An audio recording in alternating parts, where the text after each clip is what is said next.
Welcome to our channel. నేను మీ తేజ. ప్రస్తుతం మనతో పాటు సీనియర్ జర్నలిస్ట్ కిరణ్ ఉన్నారు. ఆయనతో మాట్లాడదాం. నమస్తే సార్. నమస్తే మా తేజ. సో వైఎస్ఆర్సీపీకి సంబంధించిన ముఖ్య నాయకులు ఈ మధ్యన చూసుకుంటే డిప్యూటీ సీఎం అయినటువంటి పవన్ కళ్యాణ్ గారిని తెగ పొగిడేస్తున్నారు. అంటే ఒకప్పుడు పవన్ కళ్యాణ్ గారిని దత్తపుత్రుడు అనేవారు. ఇప్పుడు పవన్ కళ్యాణ్ గారు గౌరవనీయులైన పవన్ కళ్యాణ్ గారు అంటూ కూడా వాళ్ళు ఏదైనా ప్రసంగాలు చేసినప్పుడు కానీ ఈ వర్డ్ ఎక్కువగా యూజ్ చేస్తున్నారు. కొంతమంది మీడియా ముఖ్యంగా కూడా పవన్ ఓట్ బ్యాంక్ రాజకీయాలు బాగా తెలిసిన వాడు అంటూ కూడా పొగిడేస్తున్నారు. ఏంటి అంటే ఈ పొగడడం వెనకాల ఏమైనా రహస్యం దాగి ఉందా? రహస్యం కాదు, వ్యూహం దాగి ఉంది అని చెప్పాలి. ఓకే, వ్యూహాత్మకంగా పొగుడుతున్నారు. వాళ్ళకి అర్థం కాని విషయం ఏంటంటే, బహుశా వాళ్ళు ఎంతో మందిని పెట్టుకొని ఉంటారు వ్యూహకర్తలను కూడా.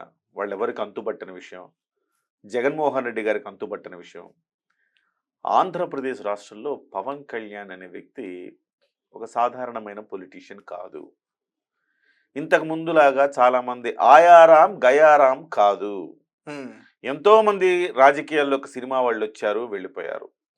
స్వయానా చిరంజీవి వల్లనే కాలేదు, ఇక పవన్ కళ్యాణ్ ఏం చేస్తారు అని ఒక నమ్మకం, అతి ఆత్మవిశ్వాసంతో వ్యవహరించారు. పోటీ చేసిన 2 చోట్లే ఓడిపోయాడు, ఇక మనల్ని ఏం ఓడిస్తాడు, మనల్ని ఏం కదిలిస్తాడు అని మీకు ఒక మాట అన్నాడు, గుర్తుందా లేదా? నా వెంట్రుక కూడా పీకలేరు. ఎంతమంది కలిసి వచ్చిన అన్నాడా జగన్మోహన్ రెడ్డి గతంలో ఎన్నికల ముందు అన్నాడు. అంటే అంత కళ్ళు బైర్లు గమ్మి మాట్లాడిన మాటలు అవన్నీ. పవన్ కళ్యాణ్ గారిని మాటకొస్తే పెళ్ళిళ్ళ మీద, పెళ్ళాల మీద, దత్తపుత్రుడని నీచంగా మాట్లాడిన చరిత్ర వైసీపీ. ఆవు చేలో మేస్తే దూడ గట్టున మేస్తుందా అన్నారు. అంటే ఆవే గట్టున మేయాల్సింది, చేలో మేసి చేయినంత పాడు చేస్తుంటే దూడకేం తెలుసు, తల్లేట చేస్తుంటే ఏం చేస్తామని దూడ కూడా వెళ్తారు. అది సామెత. ఇవాళ జగన్మోహన్ రెడ్డే స్వయాన ఇలాంటి చిల్లర కామెంట్లు చేస్తే వాళ్ళు కూడా చిల్లర కామెంట్లే చేస్తారుగా. ఒక గోడుగుడ్డు మంత్రి అమర్నాథ్, అంబటి రాంబాబు, వీళ్ళందరూ కూడా అలా మీద పడిపోయేవాళ్ళు అచ్చోసిన ఆంబోతుల్లాగా. ఇవాళ అందరికీ విషయం, తత్వం బోధపడింది అని చెప్పుకోవాలి. ఏం తత్వం అయ్యా అంటే, పవన్ కళ్యాణ్ అనే వ్యక్తి ఒక సునామీ. మోదీ గుర్తించింది, వీళ్ళు గుర్తించలేకపోవడం హాస్యాస్పదం కదా. ఢిల్లీలో ఉన్న మోడీ గుర్తించాడు, ఆ మోదీ గుర్తించింది కూడా వీళ్ళు గుర్తించలేకపోవడం అనేది వీళ్ళ చేతగానితనానికి నిదర్శనం అని చెప్పుకోవాలి. ఇవాళ వాళ్ళు ఒకటి గుర్తించారు ఇప్పుడు ఓవరాల్గా, పవన్ కళ్యాణ్ చంద్రబాబుతో ప్రమాదం లేదు కానీ పవన్ కళ్యాణ్తోనే ప్రమాదం. పవన్ కళ్యాణ్తో మనం సక్రమంగా వ్యవహరించకపోతే పార్టీ మనుగడ కూడా ఉండదు. అతపాతాళానికి తొక్కుతానన్నాడు, అతపాతాళానికి తొక్కాడు. ఇవాళ ఉనికి లేకుండా చేసే ప్రయత్నం జరుగుతూ ఉంది. ఇవాళ అధికారంలోకి వచ్చిన తర్వాత కూడా గుర్తించాల్సిన తేజ, చంద్రబాబు నాయుడు డేంజర్ కాదు అక్కడ, పవన్ కళ్యాణ్ డేంజర్గా కనపడుతున్నాడు. ఋషికొండకి వెళ్ళాడు, మొత్తం తేట తెల్లం చేశాడు. ఆ రోజు ఈ రోజు ఋషికొండ మీద గట్టిగా మాట్లాడింది పవన్ కళ్యాణ్. సరస్వతి భూముల లీజ్కి సంబంధించి అక్కడికి వెళ్ళాడు, బ్లాస్ట్ చేశాడు. ఇవాళ కాకినాడకి వెళ్ళాడు, అక్కడ బ్లాస్ట్ చేశాడు, సీజ్ ద షిప్ అని. ఇప్పుడు కొత్తగా మళ్ళీ అరకుకి వెళ్తున్నాడు. అరకులో వాళ్ళకి కాస్తో కూస్తూ వాళ్ళకి ఉనికి ఉందంటే అరకే. అరకు పాడేరులో 2 గెలిచారు, అరకు ఎంపీ వాళ్ళది. అవి తప్ప మీరు ఇక ప్రకాశం జిల్లా నుంచి ఇటువైపే తప్ప అటువైపు చూడడానికి లేదేమి. అలాంటి స్థితికి దిగజారిపోయింది వైసీపీ. ఇప్పుడు కూడా వాళ్ళు పవన్ కళ్యాణ్ మీద మాట్లాడడం చేస్తే వాళ్ళు ఉనికి కూడా కోల్పోయే ప్రమాదం ఉందని వాళ్ళు గుర్తించారు. పవన్ కళ్యాణ్ గారి వెనక 25% ఓటు బ్యాంకు సాలిడ్గా ఉంది. ఇవాళ మీకు పొత్తులో భాగంగా కనిపించకపోవచ్చు కానీ ఓటు బ్యాంకు 25% ఓటు బ్యాంకు. కాపులు సాలిడ్గా ఉన్నారు, 80% ఓటు బ్యాంక్ కాపులది పడింది. ఇక బీసీల్లో అనేక కులాలు, తర్వాత కుల సమీకరణ చేయడంలో, సోషల్ ఇంజనీరింగ్ చేయడంలో నిపుణులకు, మేధావులకు అంతుబట్టనంత సోషల్ మీడియా అంటే ఈ కుల సమీకరణ చేశాడు పవన్ కళ్యాణ్ గారు. సోషల్ ఇంజనీరింగ్కి కొత్త అర్థం చెప్పాడు. ఇంతకుముందు కులాలను విడదీసి రాజకీయం చేసేవాళ్ళే కనపడ్డారు తప్ప కులాలని కలిపే రాజకీయం చేసేవాళ్ళు ఈయనొక్కడే కనపడ్డాడు ఇవాళ.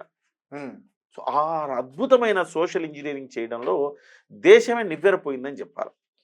దేశంలో అందరూ కూడా ఏ రాజకీయ పార్టీ అయినా కులాల వారీగా సమీకరణలు చేసుకొని నీకు ఇది ఇస్తా అని చెప్పేదే కానీ కులాలందరూ కలిసి ఉండండి రా నాయన, మనందరం ఒక్కటే, వసుదైక కుటుంబం రా మంది చెప్పే నాయకుడు లేడు. ఉమ్, ఆ సమీకరణ ద్వారా ఇవాళ అద్భుతమే సృష్టించాడు పవన్ కళ్యాణ్ అని చెప్పాలి. అది ఇవాళ వీళ్ళకి ఇప్పుడు జ్ఞానోదయం అయింది. ఉమ్, పవన్ కళ్యాణ్ మనం ఏదన్నా అంటే మన ఉనికి కోల్పోతాం. ఈ 25% ఉండే కాపులు కావచ్చు, ఇతర కులాలు కావచ్చు, ఆయన వెనక ర్యాలీ అవుతా ఉన్నాయి. ఈ శెట్టి బలిజలు అంటే ఏమిటి, రెల్లి కులంలో ఆయన అంటే దేవుళ్ళగా చూస్తారు. ఉమ్, ఇవాళ అరకు కూడా వెళ్ళిపోయాడు. గిరిజనుల్లో అవేర్నెస్ తెచ్చేస్తాడు, వాళ్ళని తన వైపు మలుచుకునేస్తాడు. అప్పుడు మనకున్న ఓటు బ్యాంకును కొట్టేస్తున్నాడు రా బాబు. ఇప్పుడు మనం మేలుకోవాలి. మీరెవ్వరు కూడా పవన్ కళ్యాణ్ ఒక్క మాట అనకండి. మరి ఎట్లా సార్, పవన్ కళ్యాణ్ గారిని అనకపోతే, ప్రభుత్వాన్ని అనకపోతే ఎట్లా సార్ అంటే, మీరు చంద్రబాబు నాయుడిని తిట్టండి, పవన్ కళ్యాణ్ పొగడండి. మీరు ఇప్పుడు విజయసాయి రెడ్డి ఏమంటాడు, ట్వీట్లు పెడతాడు, చంద్రబాబు నాయుడిని తిడతాడు, పవన్ కళ్యాణ్ పొగుడతాడు. పవన్ కళ్యాణ్కి సరైన ప్రాతినిధ్యం మీరు లభించట్లేదు, పవన్ కళ్యాణ్ గొప్పోడు అంటాడు కదా. అవును. నిన్నటికి నిన్న ఒక మీడియా ఇంటర్వ్యూలో ఆ గుడ్డు మంత్రి అమర్నాథ్ ఏం మాట్లాడుతున్నాడు, పవన్ కళ్యాణ్ గారిని తిట్టి తప్పు చేశామండి, ఉమ్, మా నోరే మాకు శాపం అయిందండి, ఉమ్, ఆయన అలా అనకపోయింటే ఇంత డ్యామేజ్ అయ్యేవాళ్ళం కాదండి. అరే మీ నాయకుడే చేసి, మా నాయకుడు కూడా తప్పు చేశాడండి, తెలియలేదు. మరి మీ నాయకుడు మీతో మా నాయకుడు అలా మాట్లాడాక మేము అలా మాట్లాడాలి కదండి. ఉమ్, ఇలా రియలైజేషన్ వస్తూ ఉంది ఒక్కొక్కళ్ళు. అంబటి రాంబాబు గారు ఇవాళ మంచి గొప్ప గౌరవంగా మాట్లాడుతున్నారు. తర్వాత అమర్నాథ్ గారు, ఎవరైతే ఇలా నోరేసుకుని పడిపోయారో వాళ్ళందరిలో ఇవాళ అదే కదా సార్, అనుకోకుండా అందరికీ ఆశ్చర్యం క్రమశిక్షణ, బుద్ధిమంతులు, రాముడు మంచి బాలులాగా మాట్లాడేస్తున్నారు అందరు. ఇవాళ బుద్ధిమంతుల లక్షణాలు కనబడుతున్నాయి. ఇవన్నీ కూడా ఆ విజయం తాలూకా పాఠాలు నేర్చుకున్నారు, వాళ్ళకి అపజయం తాలూకా పాఠాలు నేర్చుకొని ఇవాళ పవన్ కళ్యాణ్ గారిని పొగడాలా, చంద్రబాబుని తిట్టాలా.